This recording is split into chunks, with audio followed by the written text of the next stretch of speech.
আচ্ছা, so welcome সবাইকে আরও একবার ইটস সাইকমে। আজকে আমরা এসে গেছি ক্লাস 11-12 সিরিজ। 11-12-এর জন্য একটা গুরুত্বপূর্ণ বিষয় নিয়ে এসেছি। আজকে সাবজেক্ট হচ্ছে আমাদের ম্যাথামেটিক্স, অঙ্ক। তো এখানে একটা আমরা শেখাবো আজকে ফাংশন কি, হোয়াট ইজ ফাংশন, বা অপেক্ষক কাকে বলে, বা অপেক্ষক জিনিসটা কি, এটা শেখাবো। এইটা হচ্ছে অনেকের অঙ্ক বা ম্যাথামেটিক্স থাকতে পারে সায়েন্স স্ট্রিমের, আর অনেকের ইকোনমিক্সও থাকতে পারে ক্লাস 12-এর, আবার 11-এ ম্যাথমেটিক্স থাকতে পারে। তো এটা যাই হোক, যেখানে থাকুক না কেন আমরা দেখবো ব্যাপারটা কী। তো ফাংশন জিনিসটা হলো দুটো চলরাশি থাকবে।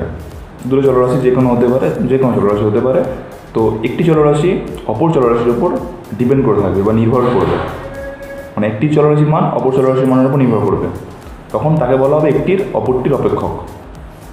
যেমন ধরা যেতে পারে এক্স আর ওয়াই, দুটো চলরাশি।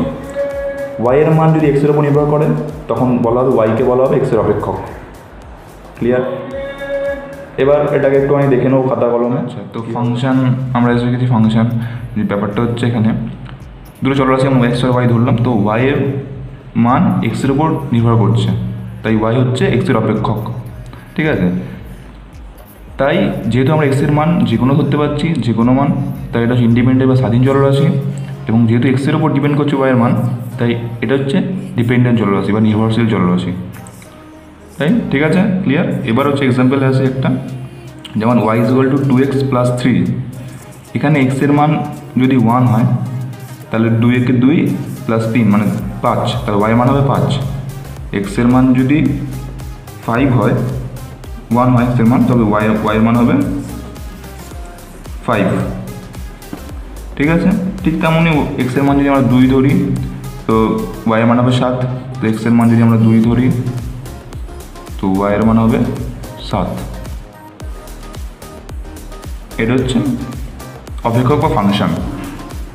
এবার যদি আমরা এটাকে গ্রাফে অঙ্কন করি এই জিনিসটাকে, তো সেটা সরলরেখা হবে না বক্ররেখা হবে, সেই ব্যাপারটা একটু আছে। অপেক্ষকগুলির সমীকরণ যদি এইটা হয়, তবে যেখানে এম আর সি হচ্ছে ধ্রুবক, মানে Y is equal to mx + c, এটা যদি হয় যেখানে এম সি ধ্রুবক, সেই ক্ষেত্রে রেখাচিত্র সবসময় সরলরেখা হবে। যেমন এটা উদাহরণ, যেমন এটা দিয়ে দিলাম, এটা সরলরেখা যদি এই সমীকরণ হয়। এবার যদি সমীকরণ যদি এইটা ছাড়া অন্য যে কোনো হয়, এটা ছাড়া যদি অন্য কোনো হয়, তবে সেটা হবে বক্ররেখা। যেমন এটা ধরা হয়েছে Y is equal two x²। এখানে এক্সের মান যা হবে ওয়াইয়ের মান নিশ্চয়ই তার বর্গ হবে, বা হ্যাঁ, তো সেই ক্ষেত্রে রেখাচিত্র হবে সর্বদা বক্ররেখা। যেমন একটা উদাহরণ দিয়ে দেওয়া হয়েছে এরকম। ঠিক আছে? বক্ররেখা। তো ব্যাপারটা বোঝা গেল। রেখাচিত্র যদি অঙ্কন করা হয় বা গ্রাফ যদি অঙ্কন করা হয়, সেটা সেক্ষেত্রে তার আকৃতিটা কীরকম হবে, সরলরেখা না বক্ররেখা। তো আজ আমরা শিখলাম হোয়াট ইজ ফাংশন বা হোয়াট ইজ অপেক্ষক।